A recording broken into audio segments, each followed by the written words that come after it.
पर भाई as an Indian यहाँ आ ही गया कि बोर्डिंग पास तो आपको मिल गया, लेकिन अपना स्टाफ के पास जाओ, वो आपके ट्रैवल डॉक्यूमेंट्स वेरीफाई करेंगे। लो जी लो, स्वागत है आपका मलेशिया में। पता नहीं कितनी बार आ चुका हूँ मैं, तो तीसरी चौथी बार है शायद मेरा, बट कोचिंग में फर्स्ट टाइम है। इंडियन पासपोर्ट देख के धर लेते हैं साइड में, ये आ जाओ भाई, वीज़ा नहीं है सबसे पहले तो, मतलब ज़रूरत ही नहीं है तो आओ। एक्चुअल में भाई ये जो शहर है ना कोचिंग, ये एक आइलैंड है, बोर्नियो आइलैंड, जो वर्ल्ड का 3rd लार्जेस्ट आइलैंड है। और बी अवेयर ऑफ क्रोकोडाइल, तो इसलिए पानी में उतरने की गलती मत करना, कहीं से भी मगरमच्छ आके टांग वांग खा सकता है आपकी। इन्फिनिटी पूल है इधर पूरा, और पीछे सनसेट और पहाड़ी, एंड इधर सिटी का व्यू क्रेजी। मैंने कहा भाई इजीली मिल जाएगा। मैंने यहाँ से आगे ब्रूने की और ब्रूने से आगे फिलीपींस की कंफर्म टिकट्स भी बुक कर रखी थी, होटल भी बुक कर रखे थे। होटल तो चलो फिर भी कैंसिल हो जाएंगे, बट मेन सार ये है कि भाई इन्होंने वीज़ा देने से मना कर दिया। टैक्सी भाई अपनी आती होगी, 3 मिनट दूर दिखा रहा है, बस यहीं से आएगी। ये अपना होटल था, ईबिस बजट होटल, सफायर वाला जो इनका ब्रांच है। बाकी यार एक और नया दिन, एक और नई जर्नी। मैं हूँ अभी फिलहाल सिंगापुर में, एंड आप देख रहे हो साउथ ईस्ट एशिया ट्रिप का एक और नया एपिसोड। इस ट्रिप पे मैं निकला हुआ हूँ साउथ ईस्ट एशिया में 9-10 देश घूमने, जिसमें से 8 देश मैं ऑलरेडी घूम भी चुका हूँ पहले, लेकिन फिर से घूम रहा हूँ, और 2 नए देश होने वाले हैं मेरे। और जो ये 8 देश है ना, इनमें भी भाई मैं वो शहर जा रहा हूँ जहाँ की मैंने वीडियोज़ आज तक नहीं बनाई है। तो काफ़ी देश कर लिया, जैसे कंबोडिया, लाओस, वियतनाम, थाईलैंड, फिर सिंगापुर भी हो गया, और आज हम जा रहे हैं यहाँ से मलेशिया। मलेशिया भी मैं 2-3 बार जा चुका हूँ, और स्पेशली गया था मैं कोलालमपुर, जो उनकी कैपिटल सिटी है, और लंकावी। तो इस बार मैं जा रहा हूँ, एक कुचिंग करके शहर है, छोटा सा बिल्कुल, मतलब है तो सही शहर, और वहाँ मैं कभी गया नहीं। मैंने कहा वहीं चलते हैं, वहीं की आपको वीडियो भी बना के दिखाएंगे। बट वहाँ जाने का स्पेशल रीज़न ये है कि अगली जो कंट्री है ना उससे, वो है हमारी ब्रूने। तो ब्रूने मेरे लिए फर्स्ट कंट्री, मतलब मैं पहली बार जा रहा हूँ वहाँ पे। और वहाँ का जो वीज़ा है ना भाई, वो कुचिंग में उनका एम्बेसी या कॉन्सुलेट है, वहाँ से मिलता है। तो मैंने कहा कुचिंग कभी गया भी नहीं, तो एक तरह से वहाँ भी जाना हो जाएगा, और साथ ही साथ ब्रूने का वीज़ा भी वहाँ पे लगवा लेंगे। 2-3 दिन में लग जाएगा। फिलहाल गाड़ी आने वाली है, लगेज लेकर आऊँ बाहर। हमने जो होटल लिया था ना ईबिस, ये पड़ा था इंडिया के 6200 रुपीज़ पर नाइट, जो ये वाला है जिसमें हम रुके हुए थे। बट इसी के जस्ट सामने है भाई एक ये JH होटल, तो आप ये वाला ले लेना। इसका 1 नाइट का $65 है, 75 से मल्टीप्लाई करोगे तो मोटा मोटा आ जाएगा भाई 5000 के आसपास, मतलब 1000 रुपये सस्ता होटल है ये। अब अंदर से कैसा है ये तो नहीं पता भाई, बट ठीक है चलो जो भी है। कहाँ रहेगी कैब हमारी? यहाँ की अच्छी बात ये थी कि आसपास वाला एरिया अच्छा है भाई। ये जो अलादीन कॉफ़ी हाउस है, यहाँ पे इंडियन रेस्टोरेंट है ये, और खाना वाना मिल जाता है इंडियन, प्लस ग्रोसरी स्टोर भी सामने ये रहा, फ्रेंडली मार्ट, और बाल वाल कटवाने हो वो रहा, मतलब आसपास सब कुछ है वॉकिंग डिस्टेंस पे। और फ्री कार पार्किंग भी, अगर आप बाय रोड इन केस कर रहे हो तो गाड़ी की पार्किंग भी अंदर लगा सकते हो। बढ़िया। लो जी लो, ये आ गई अपनी टैक्सी, फटाफट चलते हैं चंगी इंटरनेशनल एयरपोर्ट पे। यहाँ ना थोड़ी दिक्कत है भाई, ड्राइवर्स को आगे बैठने नहीं देते, पता नहीं क्यों। पहले भी मैंने ये चीज़ नोटिस करी है, मलेशिया में भी, यहाँ पे भी, पर आज तो मैं बैठ ही गया क्योंकि लगेज ज़्यादा था, तो पीछे सूट के साथ। भाई 20 मिनट का रास्ता है यहाँ से, टर्मिनल 1 से है अपनी फ़्लाइट आगे मलेशिया की। और फ्लाइट तो हमारी ना रात के टाइम है, 7:40 पे यहाँ के, और अभी हम निकल रहे हैं 12:30। एक तो रीज़न ये है कि चेकआउट करना था भाई होटल से, और दूसरा रीज़न ये है कि आज हमें 4-5 घंटे सिंगापुर एयरपोर्ट एक्सप्लोर करना है, जो आप पिछली वीडियो में ऑलरेडी देख चुके होंगे। मतलब शूट मैं आज करने वाला हूँ, पर वो डाल दिया मैंने लास्ट वीडियो में ही, लास्ट भी नहीं sorry, last to last video में डाला था।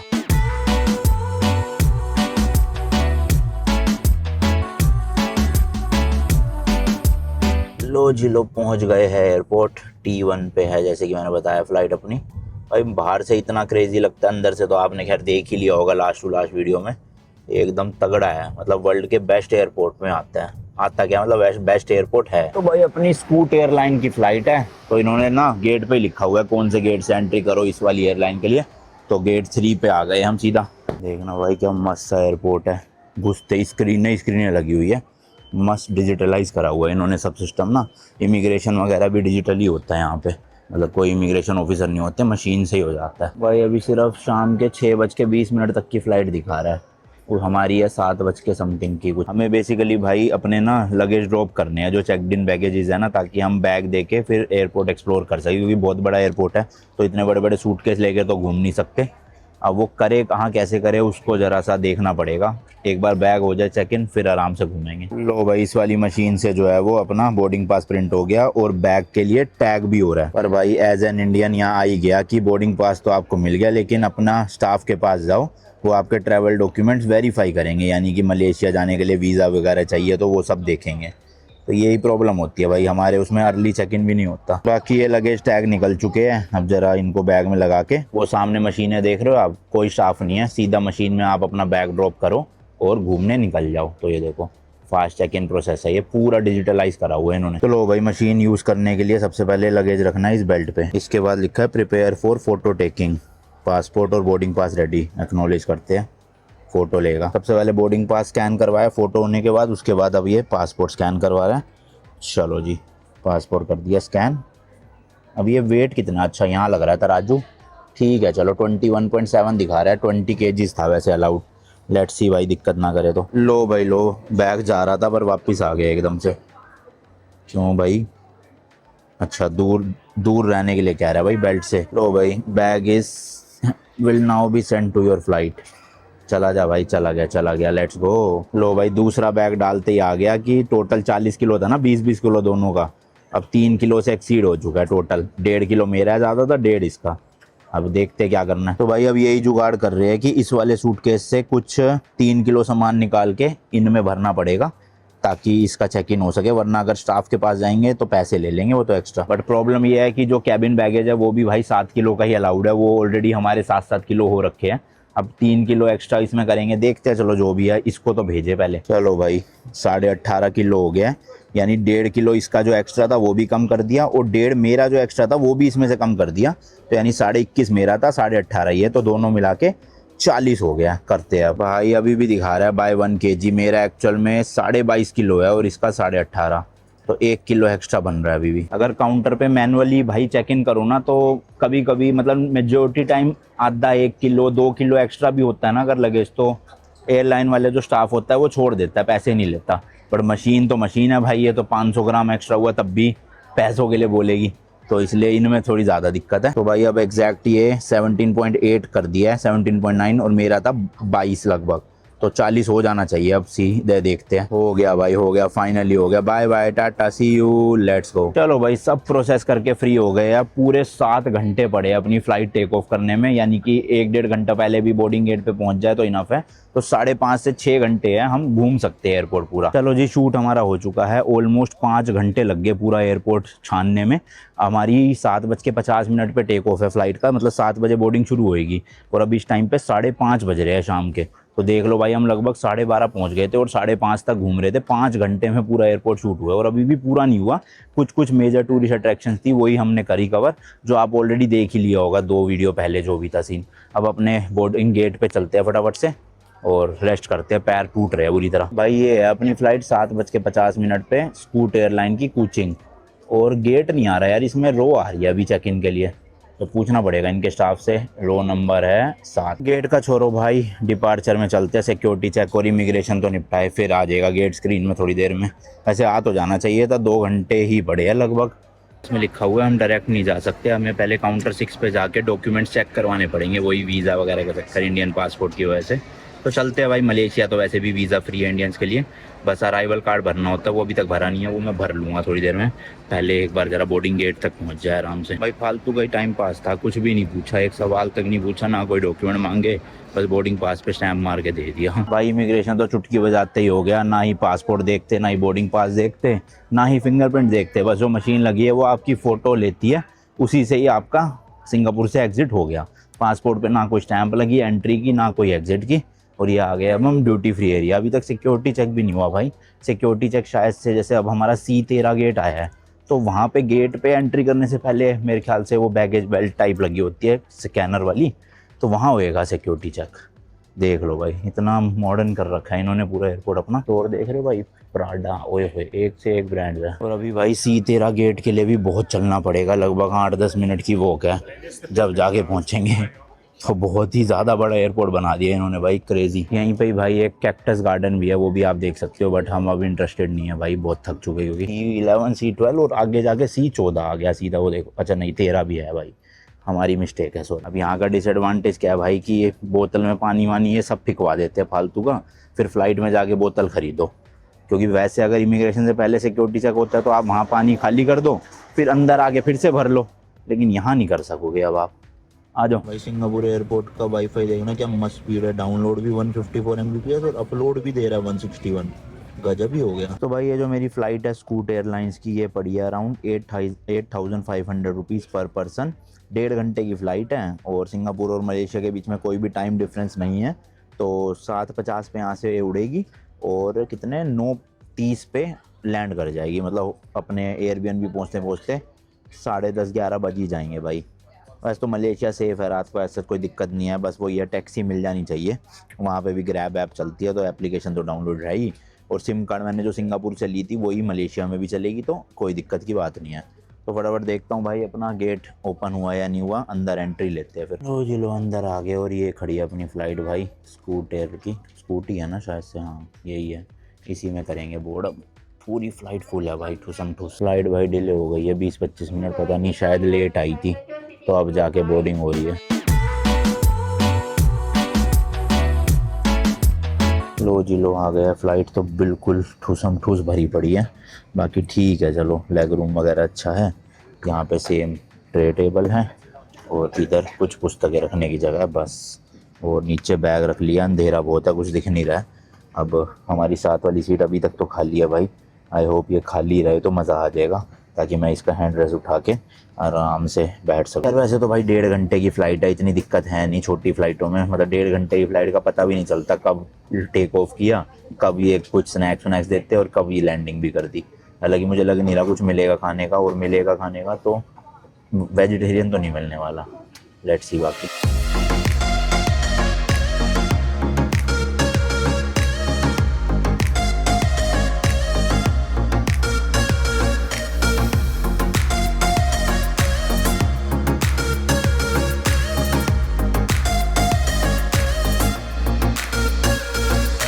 लो जी लो, स्वागत है आपका मलेशिया में। पता नहीं कितनी बार आ चुका हूँ मैं, तो तीसरी चौथी बार है शायद मेरा, बट कुचिंग में फर्स्ट टाइम है।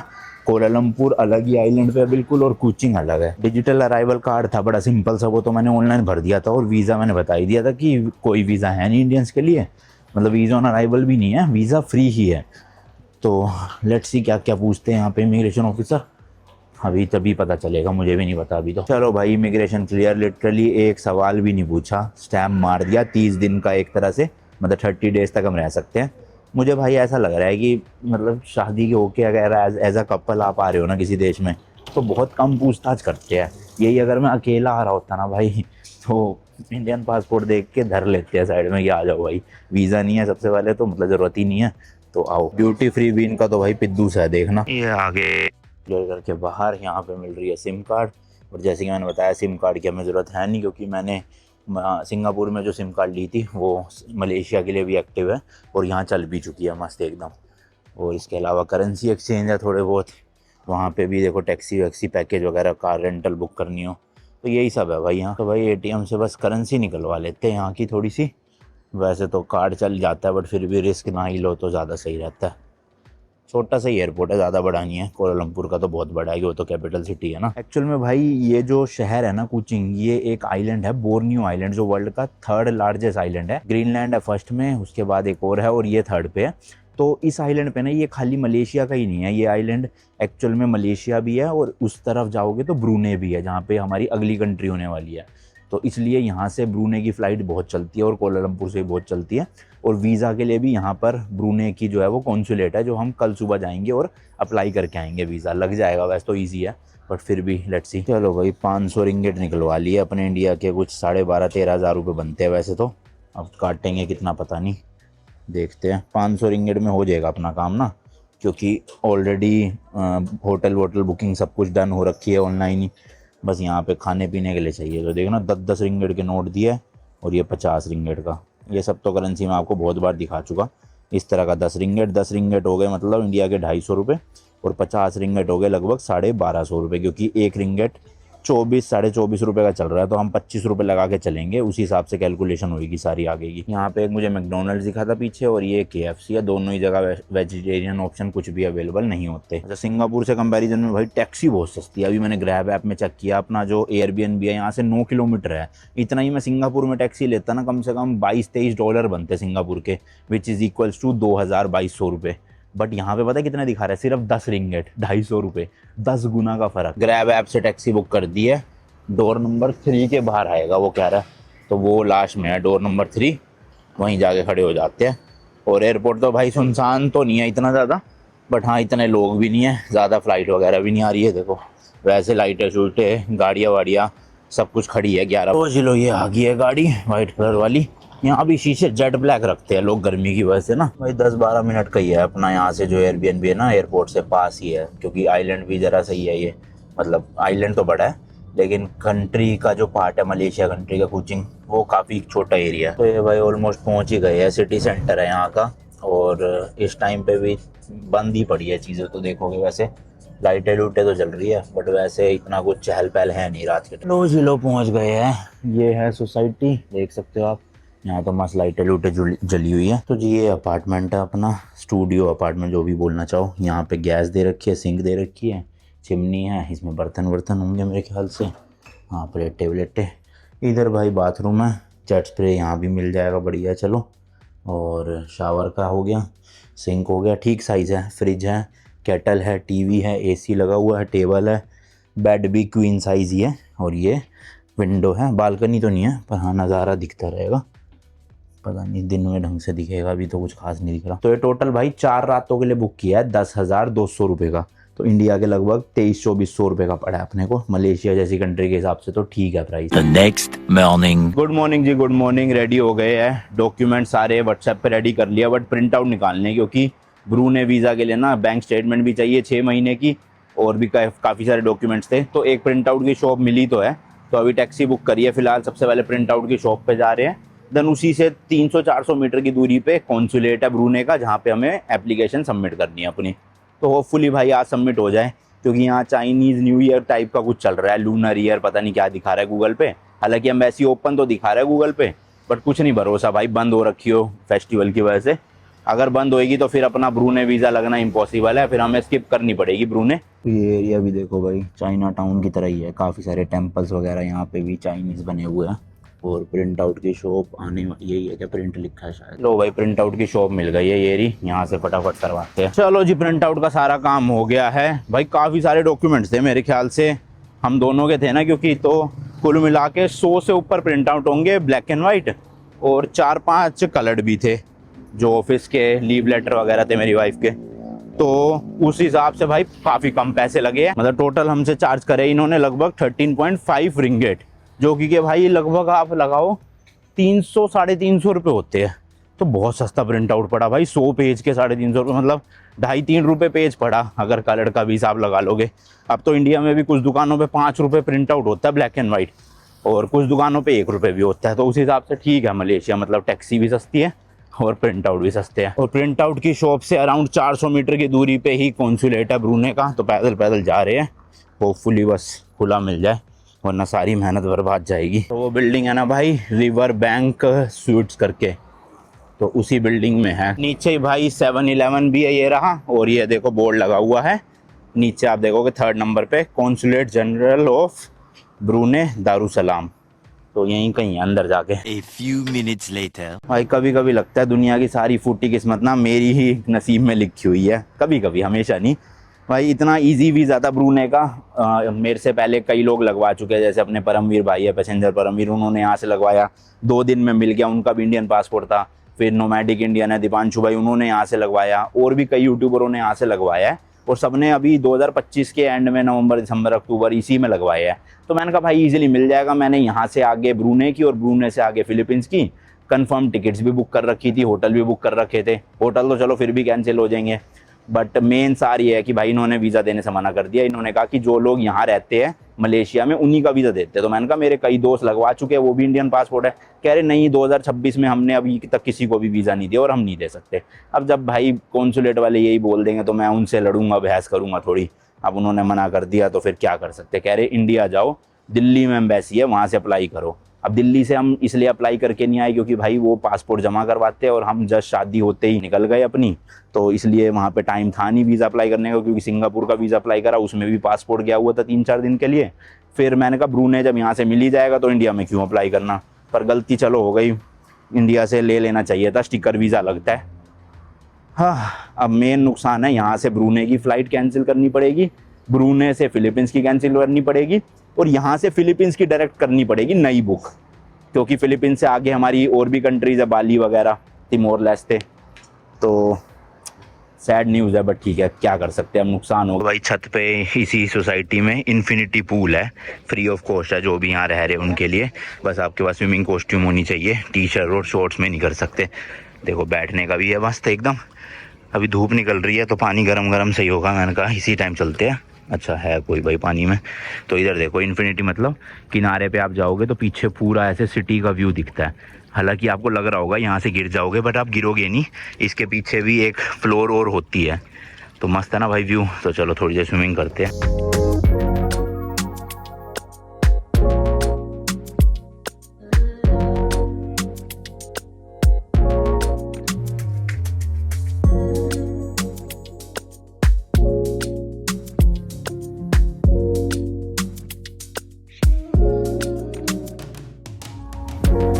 चलो भाई आधा पौना घंटा मस्त तैर लिया, मतलब तैरना तो आता नहीं, बट थोड़ा बहुत एंजॉयमेंट हो गई।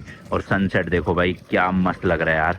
इन्फिनिटी पूल है इधर पूरा, और पीछे सनसेट और पहाड़ी, एंड इधर सिटी का व्यू क्रेजी। बाकी भाई बिल्डिंग के नीचे वाली फ्लोर पे ना ये लॉन्ड्री है, मतलब नीचे है वॉशिंग मशीन, ऊपर है ड्रायर।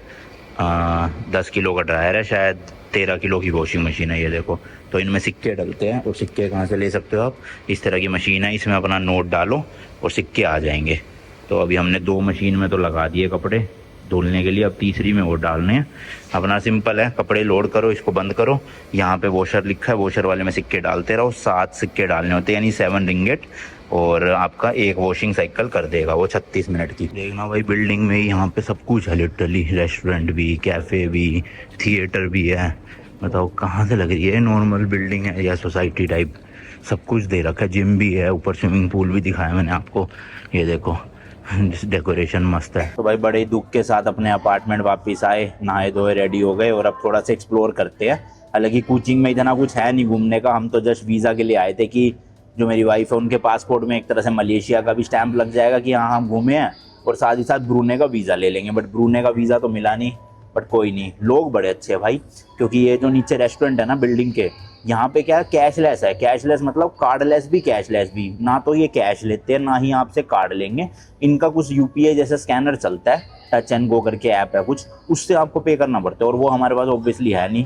तो हमने यहाँ पे एक मतलब लड़की थी खाना खा रही थी, उससे बोला तो उसने अपने स्कैनर से पे कर दिया 21 रिंगेट, और हमने उसको कैश दे दिया। तो लोग तो हेल्पफुल है, फटाफट से यहाँ पे खाना खाते हैं, थोड़ा बहुत वॉफल और फ्राइज़ लिया। उसके बाद देखेंगे 1-2 जगह जो भी होएगी, थोड़ा बहुत सिटी सेंटर वगैरह एक्सप्लोर करके होटल वापस आ जाएंगे। लो भाई यहाँ पे तो यही मिल रहा है, इंडियन तो कुछ था नहीं, तो एक वॉफल ले लिया, 2 फ्रेंच फ्राइज, एक पानी की बोतल। अभी फ़िलहाल का तो काम चल ही जाएगा। लो भाई लो, अपनी टैक्सी आ गई है। ज़्यादा बसावट वगैरह भी नहीं है भाई, शायद 6-7 लाख लोग रहते हैं पूरे इस पे, मतलब कोचिंग वाले एरिया में।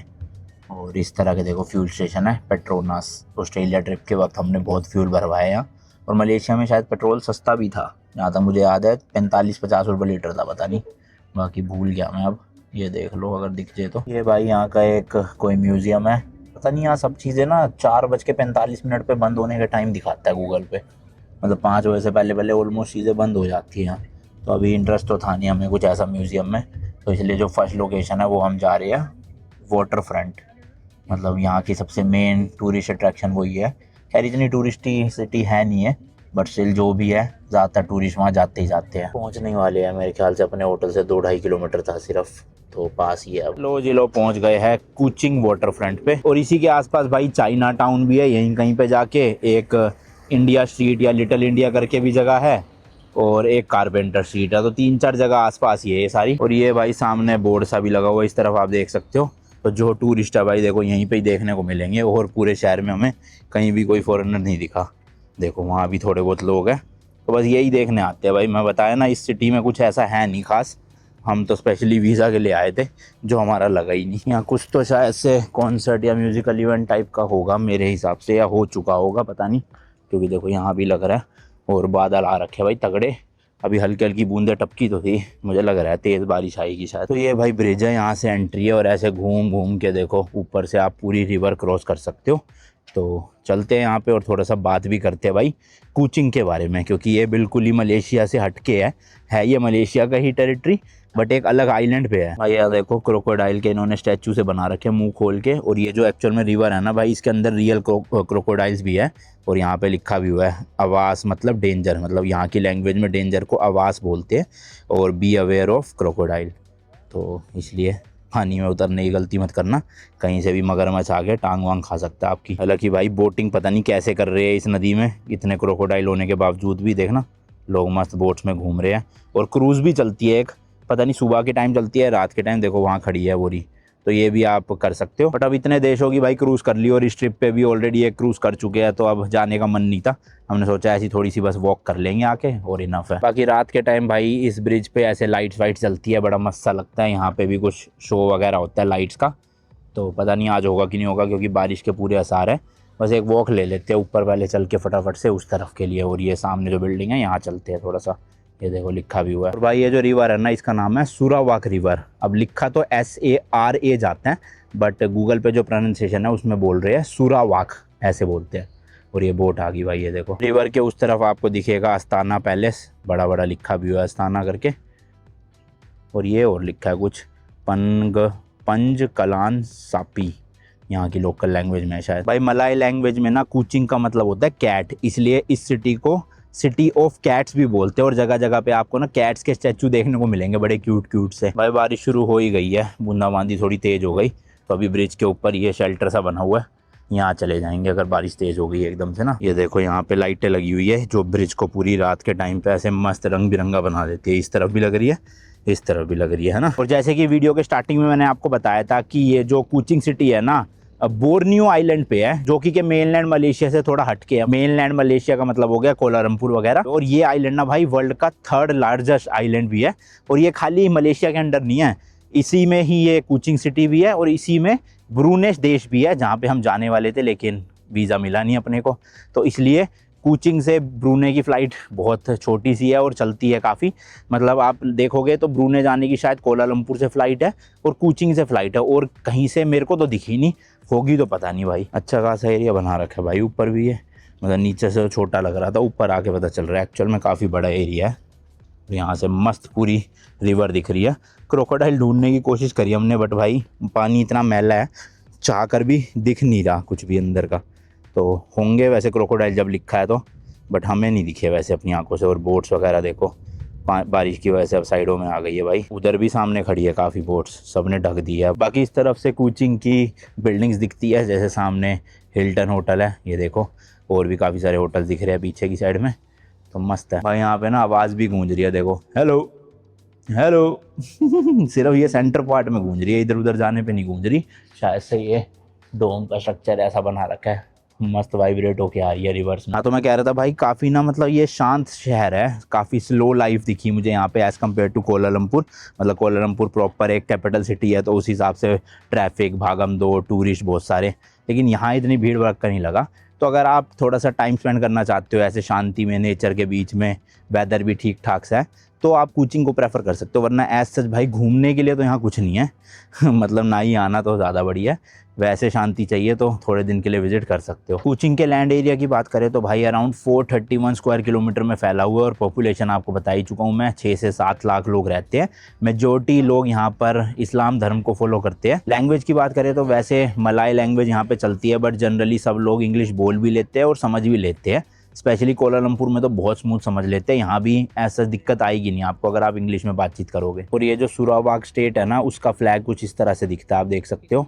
हालांकि मलेशिया का फ्लैग अलग था, इनका फ्लैग इस तरह से अलग है, येलो कलर है, ऊपर रेड कलर है, बीच में एक सन सा दिखेगा, अभी ढंग से दिख नहीं पा रहा होगा, मैं फ़ोटो लगा दूंगा साइड में तो आप देख लेना। 1946 में ये ना ब्रिटिश कॉलोनी हुआ करता था और 1963 में ये मलेशिया के अंडर आ गया।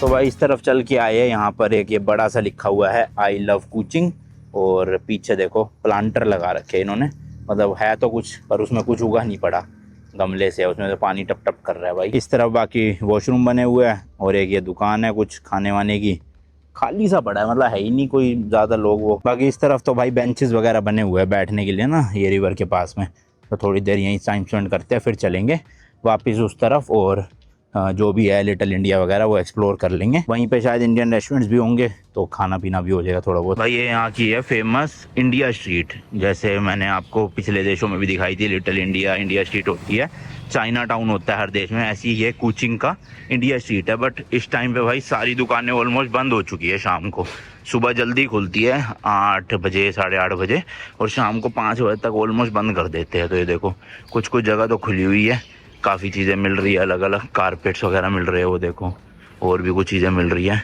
लोग भी दिख रहे हैं थोड़े बहुत इंडियन यहाँ पे।